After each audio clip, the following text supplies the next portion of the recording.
अर्थखात्यासाठी राष्ट्रवादी आग्रही असल्याचं वक्तव्य सुनील तटकरे यांनी केलंय। तर सुनेत्रा पवार फडणवीसांची भेट घेणार असल्याची माहिती देखील तटकरे यांनी दिली आहे। पवारांच्या एनसीपी कडून विलीनीकरणाच्या चर्चा बंद झाल्यात। पक्षवाढीसाठी पवार कणखर पावलं उचलतायत। त्याचबरोबर अजितदादा असताना विलीनीकरणाच्या चर्चा झाल्या होत्या। दादांच्या निधनानंतर सर्व राजकीय समीकरण बदलले असं देखील सुनील तटकरे यांनी म्हटलंय। तर पत्रकार परिषदेत सुनील तटकरे यांनी मोठे विधान केलेत।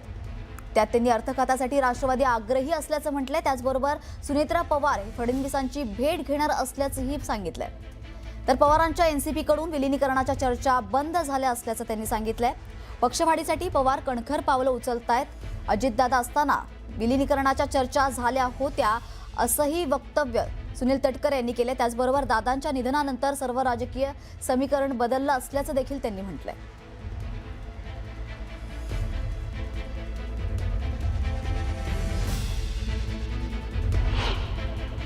नाही, मला या संदर्भात काय माहिती असण्याचं काही कारण नाही।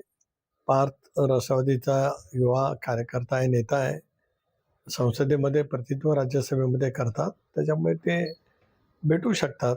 त्याच्यामध्ये काही वावगं वाटण्याचं काही कारण नाही। अगदी प्रशासकीय कामावरती संघटनेच्या कामाची जरी त्यांनी चर्चा केली तर त्याच्यामध्ये वेगळं वाटण्याचं काही कारण येत नाही। आमदार रवी राणा असं म्हणतात की अशक्य राजकारणात अशक्य गोष्टी शक्य झालेल्या आहेत। तर त्याच पद्धतीने 15 दिवसात दोन्ही राष्ट्रवादी एकत्र येतील आणि कदाचित केंद्रीय मंत्री सुप्रिया सुळे असतील। रवी राणा फार मोठे नेते आहेत, त्याच्यामुळे माझ्यासारख्या छोट्या कार्यकर्त्यांनी त्यांच्यावरती वक्तव्य करणं काय फार योग्य नाही। ते खूप मोठे नेते आहेत। वळूयात पुढच्या बातमीकडे। गेल्या काही दिवसांपासून राज्याचे मुख्यमंत्री देवेंद्र फडणवीस हे केंद्रात जाणार असल्याची शक्यता विरोधकांकडून करण्यात येत आहे। खासदार संजय राऊतांनीही या संदर्भात भाष्य केलं होतं। यावरूनच आता पुन्हा एकदा संजय राऊतांनी भाष्य केलंय। केंद्रात जर फेरबदल झाले तर देवेंद्र फडणवीस राष्ट्राच्या विकासासाठी केंद्रात जाऊ शकतात असं विधान राऊतांनी केलंय। दरम्यान फडणवीस केंद्रात गेल्यानंतर महाराष्ट्रात भाजपचाच वरिष्ठ मंत्री मुख्यमंत्री होऊ शकतो अशी शक्यताही राऊतांनी व्यक्त केली आहे। त्यामुळे राज्याच्या राजकारणात फेरबदल होणार का याकडे सर्वांचंच लक्ष लागलंय।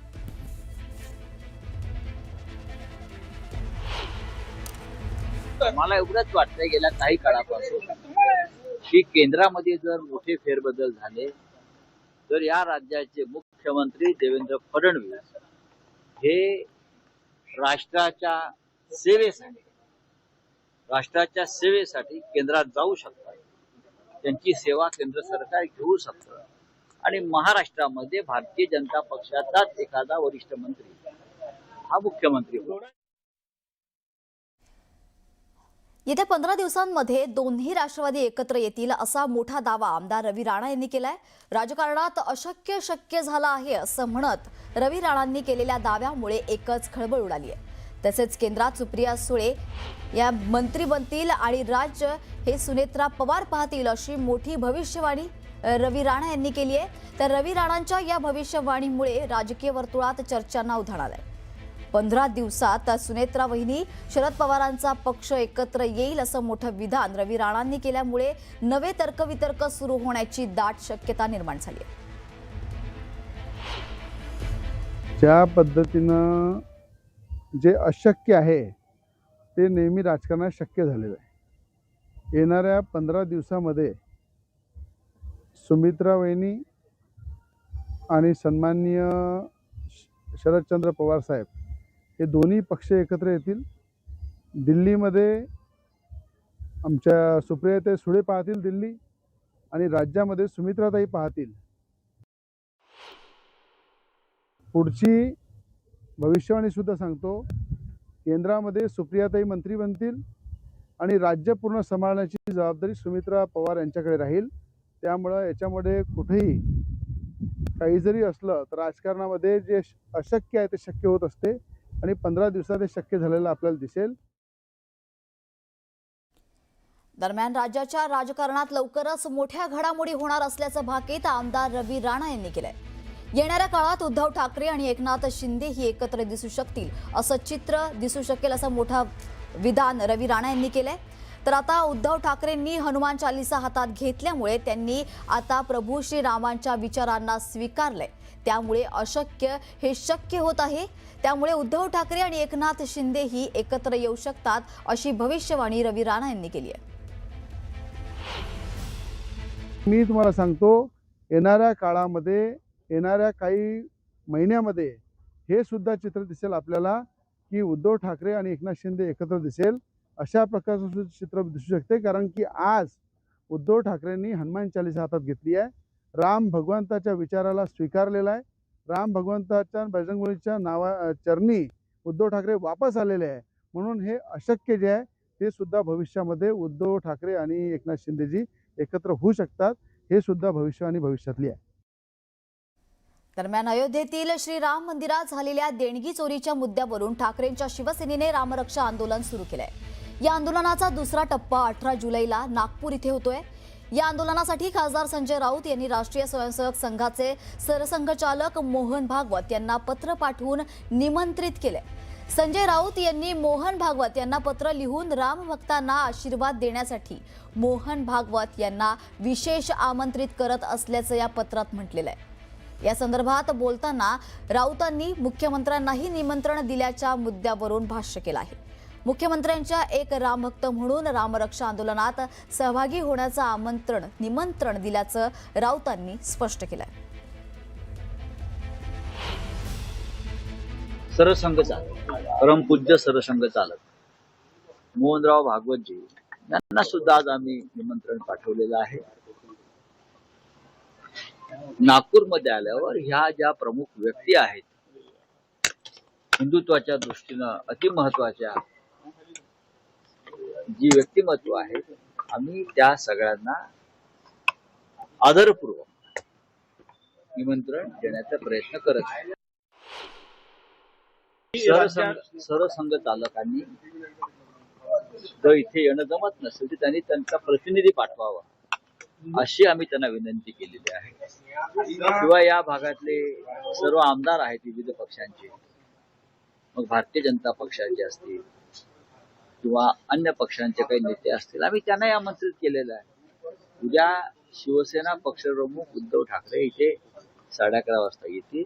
त्यांच्या काही भेटीगाठी आहेत तिथे आणि 4 वाजता ते रामनगर येथील राम मंदिराकडे रवाना आणि विदर्भातल्या विविध भागातून कार्यकर्ते, रामभक्त, शिवसैनिक इथे उपस्थित राहतील.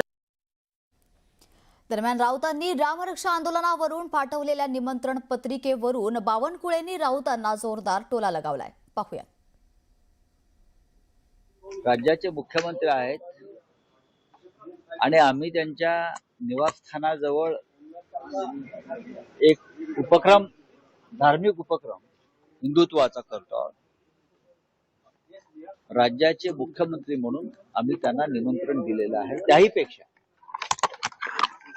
एक रामभक्त म्हणून आणि राम जन्मभूमी आंदोलनात त्यांचा सहभाग केला होता, या कारणानं आम्ही त्यांना आमच्या उद्याच्या रामरक्षा आंदोलनात सहभागी होण्याचं निमंत्रण दिलं. खरं तर देवेंद्रजींना हिंदुत्व शिकवण्याची फार गरज नाही आहे. देवेंद्रजीचं आयुष्य हे हिंदू धर्माचं संस्कार, संस्कृती जतन करण्याकरता गेलेलं आहे. देव, देश, धर्म कार्याकरता आयुष्य देणारे देवेंद्रजी आहे. आणि त्यामुळे अशा प्रयत्नांनी, अशा पत्रांनी कुणी काही डिवचलं तरी देवेंद्रजीच्या त्यांच्या भूमिकेवर काही फरक पडणार नाही. दरम्यान रामरक्षा आंदोलनाच्या मुद्द्यावरून राऊतांनी पाठवलेल्या निमंत्रणावर विरोधकांनी टीका केली होती. यावरच आता राऊतांनीही जोरदार प्रत्युत्तर दिलं आहे. तसेच बावनकुळेंनीही राऊतांना जोरदार टोला लगावलाय. पाहुयात. कसं काय राजकीय विनोद असेल, मला काय तुम्ही कोणाची नावं घेताय, त्यांनी काय रिॲक्शन दिले आहेत हे माहित नाही. राज्याचे मुख्यमंत्री हे काय एका पक्षाचे नसतात, ते संपूर्ण महाराष्ट्राचे असतात. आणि तुम्ही ज्यांची नावं घेतलीत आता, त्यांच्यापेक्षा अधिक काळ आम्ही देवेंद्र फडणवीस यांच्या बरोबर काम केलेलं आहे. आमचे जरी आता मार्ग वेगळे झाले असले तरी त्यांच्यापेक्षा जास्त काळ, 25 वर्ष सलग आम्ही भारतीय जनता पक्षाबरोबर काम केलेलं आहे, देवेंद्रजींबरोबर काम केलेलं आहे, तेव्हा त्यांनी अशा प्रकारे प्रतिक्रिया देणं हाच मूर्खपणा आहे.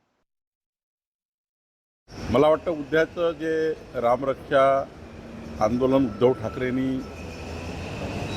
आणि टीमनी केलेलं आहे किंवा करणार आहेत, हे एक प्रकारचा ढोंगीपणा आहे. खरं तर हिंदू हृदय सम्राट बाळासाहेब ठाकरेजींना आज पुन्हा वेदना होतील